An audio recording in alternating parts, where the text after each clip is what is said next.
Assalamualaikum warahmatullahi wabarakatuh. Perkenalkan, nama saya Cindrawati Muharam dari kelas Regular Plus, Prodi Pendidikan Guru Anak Usia Dini. Di sini saya akan menjelaskan tentang teori belajar konstruktivisme. Tugas ini diberikan oleh dosen pengampu Ibu Roja Yenita, MPD, untuk memenuhi ujian akhir semester. Yang pertama yang saya akan jelaskan yaitu pengertian teori konstruktivisme. Konstruktivisme merupakan suatu etimologi tentang perolehan pengetahuan, knowledge equation, yang lebih memfokuskan pembentukan pengetahuan daripada penyampaian dan penyimpanan pengetahuan. Adapun yang dimaksud dengan pembentukan pengetahuan atau construct knowledge yaitu satu, exogenous konstruktivis memiliki ciri yang sama dengan filsafat realisme, yaitu sesuatu dimulai dengan adanya realitas eksternal yang dikonstruksi menjadi pengetahuan. 2. Endogenous konstruktivis disebut juga konstruktivisme kognitif yang memfokuskan pada proses internal individu dalam membentuk suatu pengetahuan. Selanjutnya yaitu nomor 3 yaitu dialektikal konstruktivis. Dibuat juga konstruktivisme sosial yang memiliki pandangan bahwa sumber konstruksi pengetahuan merupakan bagian dari interaksi sosial yang meliputi berbagai informasi atau sharing, melakukan perdampingan atau comparing, dan melakukan debat atau debating antara peserta didik atau guru. Ada beberapa konsep kunci teori belajar konstruktivisme terhadap anak antara lain: 1. Siswa sebagai individu unik. 2. Self-regulated learner. 3. Tanggung jawab pembelajaran. 4. Motivasi pembelajaran. 5. Kolaborasi dengan pembelajar. 6. Proses top-down.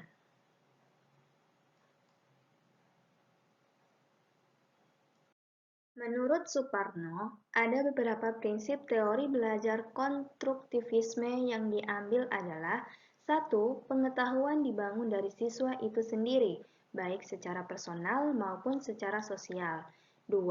Pengetahuan tidak bisa ditransfer dari guru ke siswa, kecuali dengan keaktifan siswa sendiri untuk belajar.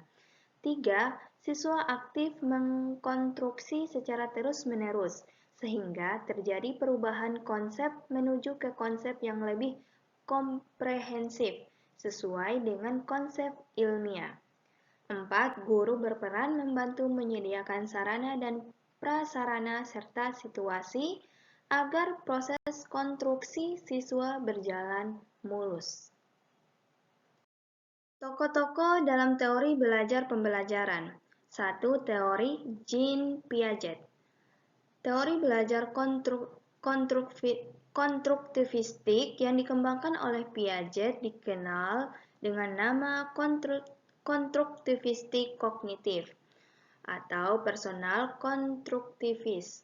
Teori berisi konsep-konsep utama di bidang psikologi perkembangan dan berkenaan dengan pertumbuhan intelligence, yang berarti kemampuan untuk secara lebih akurat mempresentasikan dunia dan mengerjakan operasi-operasi logis dari representasi-representasi konsep realitas dunia. Yang kedua yaitu teori Vygotsky. Teori belajar Vygotsky menekankan pada sosial kultural dan pembelajaran.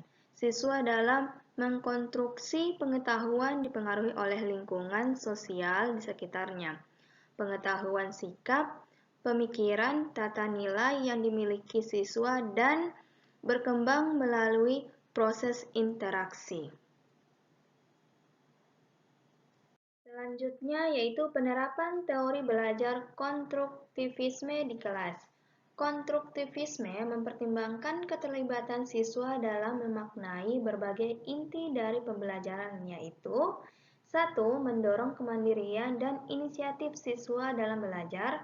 2. Guru mengajukan pertanyaan terkemuka dan memberikan kesempatan beberapa waktu kepada siswa untuk merespon. 2. Mendorong siswa berpikir tingkat tinggi. 4. Siswa terlibat secara aktif dalam dialog atau diskusi dengan guru dan siswa lainnya.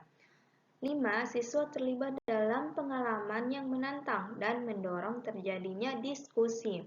6. Guru menggunakan data mentah, sumber utama, dan materi-materi interaktif. Ini bisa dilihat di gambar ini, anak-anak lagi menyusun balok. Di sini anak-anak bisa belajar tentang kerjasama dan bersabar menunggu giliran.